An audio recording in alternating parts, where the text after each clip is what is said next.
Welcome back to my channel Anjana SR with doctor.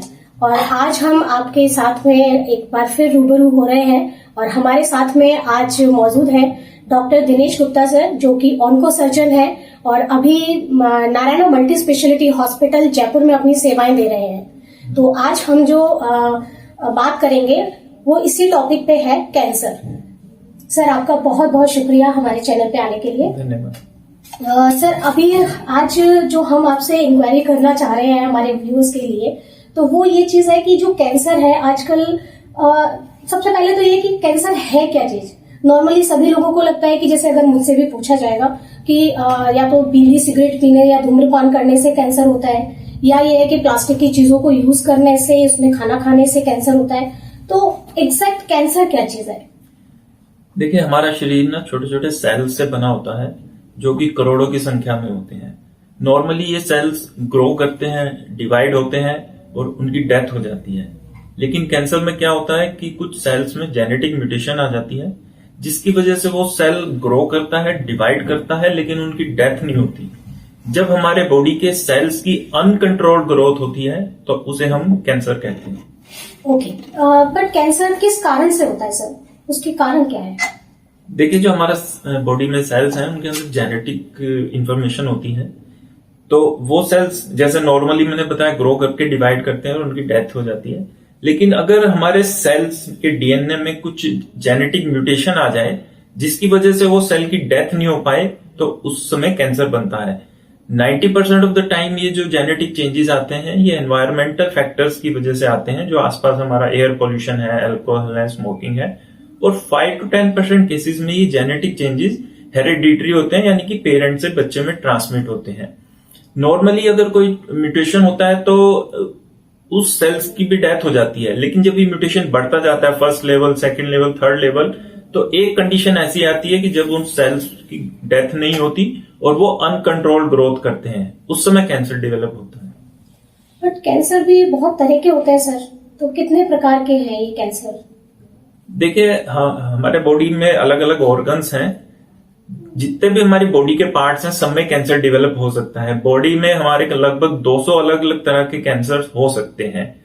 जैसे हमारे शरीर को हमने कुछ अलग सिस्टम्स में डिवाइड किया हुआ है, जैसे ब्रेस्ट एक सिस्टम है, गायनिकोलॉजी के ऑर्गन्स एक सिस्टम है, जीआई ऑर्गन्स हैं, हेड एंड नेक ऑर्गन्स हैं, यूरोलॉजी के ऑर्गन्स हैं और थोरेसिक ऑर्गन्स।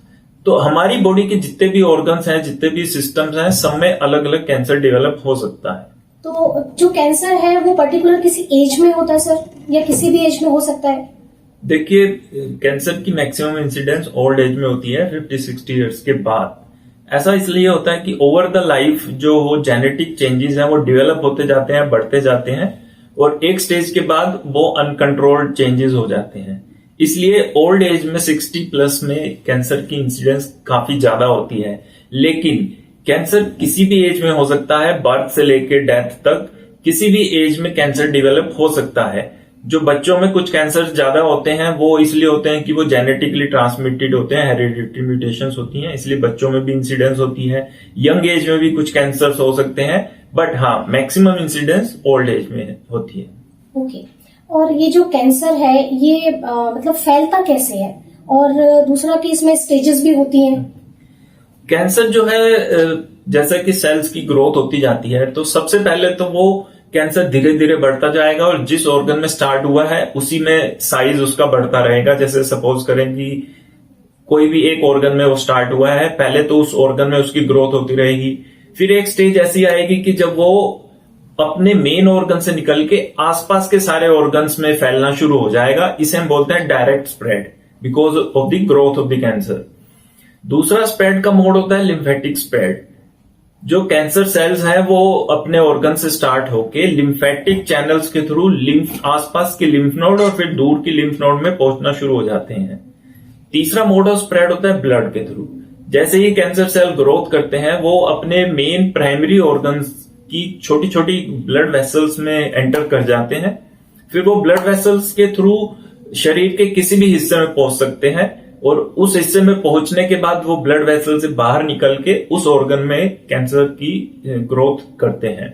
इसे हम बोलते हैं मेटास्टेटिक डिजीज। दूसरी बात, स्टेजेस जो है, मोस्ट ऑफ द कैंसर जो है हमारे 99% ऑफ द कैंसर जो है 4 स्टेजेस में डिवाइड किए जाते हैं, स्टेज 1, 2, 3 एंड 4।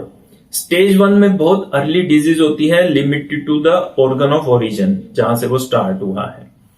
स्टेज 2 और 3 ऐसी होती है कि और जो ग्रोथ है वो बढ़ते बढ़ते आसपास के ऑर्गन्स और लिम्फ नोड में स्प्रेड होना शुरू हो जाती है। और स्टेज 4 होती है मेटास्टेटिक डिजीज, जिसमें हम कहते हैं कि प्राइमरी ऑर्गन से स्टार्ट होके डिजीज बॉडी के डिस्टेंट ऑर्गन्स में पहुंच जाती है, जैसे कि लीवर में, लंग्स में, बोन्स में वो डिजीज पहुंच जाती है, तो उसको हम स्टेज 4 या मेटास्टेटिक डिजीज बोलते हैं। जी। तो सर, कैंसर के लक्षण क्या है? कैसे पता करें कि पेशेंट को मतलब जो भी पर्सन है उसको कैंसर है? जैसा कि मैंने बताया, हमारे शरीर के डिफरेंट ऑर्गन सिस्टम्स हैं, तो कैंसर किसी भी ऑर्गन में या किसी भी पार्ट में डेवलप होता है तो उसके जो सिम्टम्स हैं वो उस पार्ट में डेवलप होने वाले नॉन कैंसर डिजीज जैसे ही होते हैं। तो उनको डिफरेंशिएट करने के लिए हमें टेस्ट की जरूरत पड़ती है। जैसा कि हम ब्रेस्ट की बात करें तो ब्रेस्ट में होने वाला एक लम्प, वो एक सिंपल लम्प भी हो सकता है और वो कैंसर भी हो सकता है। ऐसे ही कुछ कॉमन लक्षण है, जैसे खांसी रहना, फीवर आना, हेडेक होना, आंखों का धुंधलापन छाना या पेट में पानी भर जाना, ये सब ऐसे सिम्टम्स हैं जो एडवांस डिजीज में हो सकते हैं। उसके अलावा जैसे सांस लेने में तकलीफ होना, खांसी आना, ये चेस्ट के या लंग के कैंसर की तरफ इशारा करते हैं। अधिक माहवारी आना या बीच में साइकिल्स के बीच में ब्लीडिंग ज्यादा होना, वो गायनेकोलॉजिकल कैंसर की तरफ इशारा करते हैं। खाना खाने के बाद पेट में दर्द या लैट्रिन में कब्जी या दस्त रहना या लैट्रिन में खून आना, ये पेट के, कोलन के और स्मॉल इंटेस्टाइन के कैंसर की तरफ इशारा करते हैं। तो ऐसे जिस ऑर्गन में कैंसर डेवलप होता है उससे रिलेटेड सिम्टम्स आ सकते हैं। कैंसर का कोई एक पर्टिकुलर लक्षण नहीं होता, और जैसा मैंने बताया वो उस ऑर्गन में होने वाली नॉन कैंसरस डिजीज जैसे ही लक्षण होते हैं। तो इसके लिए हमें सबसे पहले कोई भी सिम्टम डेवलप होते ही डॉक्टर से मिलना चाहिए। डॉक्टर्स आपकी जांच करके कुछ टेस्ट करेंगे और उसके बाद ही कैंसर का डायग्नोसिस बना सकते हैं। तो जो जांचें हैं तो वो कौन कौन सी जांचें होंगी सर? कैंसर के इलाज के लिए सबसे पहले जरूरी है बायोप्सी प्रूव करना। तो बायोप्सी प्रूव करने के लिए तो हम कैंसर ग्रस्त पार्ट से बायोप्सी ले सकते हैं, एफएनएसी करा सकते हैं, आईएचसी करा सकते हैं। उसके बाद आता है कि ये देखना कि कैंसर कहाँ तक फैला है। तो उसके लिए हमारे पास रेडियोलॉजिकल इन्वेस्टिगेशंस होती हैं, जैसे सीटी स्कैन, एमआरआई या पैट स्कैन। कुछ केसेस में एंडोस्कोपी करके भी हम ये देखते हैं कि वो कैंसर कहाँ तक फैला है, और एंडोस्कोपी से बायोप्सी भी ले सकते हैं, जैसे कि fibre optic laryngoscopy, cystoscopy, upper GI endoscopy. उसके बाद कैंसर के कुछ ट्यूमर मार्कर्स होते हैं, वो ब्लड का एक टेस्ट होता है। उस ट्यूमर मार्कर से हमें ये आइडिया लगता है कि कैंसर कितना फैला हो सकता है, कितना स्टेज हो सकती है, और ये ट्यूमर मार्कर फॉलोअप में भी हेल्पफुल होते हैं। तो ये सब इन्वेस्टिगेशन कैंसर के लिए चाहिए। तो इसके उपचार के लिए और बचाव के लिए क्या कर सकते हैं? देखिए, कैंसर का उपचार एक मल्टी मोडेलिटी ट्रीटमेंट है। इसमें एक नहीं, इसमें कई डिपार्टमेंट मिलके कैंसर का ट्रीटमेंट करते हैं। जो मेन सबसे डिपार्टमेंट है वो surgical oncology, medical oncology and radiation oncology. मतलब ये कि कैंसर का सर्जन, कैंसर के लिए कीमोथेरेपी और कैंसर के लिए रेडियोथेरेपी, ये तीनों लोग मिलके कैंसर का ट्रीटमेंट डिसाइड करते हैं। पेशेंट को सबसे पहले देख के कि किस कैंसर में कौन सा ट्रीटमेंट बेस्ट रहेगा, वो पेशेंट को ऑफर किया जाता है। कुछ कैंसर होते हैं जैसे लेरिंक्स कैंसर, जिसमें अर्ली स्टेज में रेडियोथेरेपी की जाती है और एडवांस स्टेज में सर्जरी होती है। वहीं इसके विपरीत कुछ कैंसर ऐसे होते हैं कि जिनकी अर्ली स्टेज में सर्जरी होती है और एडवांस स्टेज में रेडियोथेरेपी होती है। हर कैंसर का एक अलग ट्रीटमेंट होता है। वो सब ट्यूमर बोर्ड में बैठ के आपकी स्टेज और आपकी ग्रेड और आपकी एक्सटेंट ऑफ द कैंसर देख के डिसाइड किया जाता है कि इस पेशेंट में किस तरह का ट्रीटमेंट बेस्ट रिजल्ट देगा। ओके। तो सर, ऐसा क्या करें कि कैंसर हो ही ना, तो उसके कुछ बचाव कुछ है उसके लिए?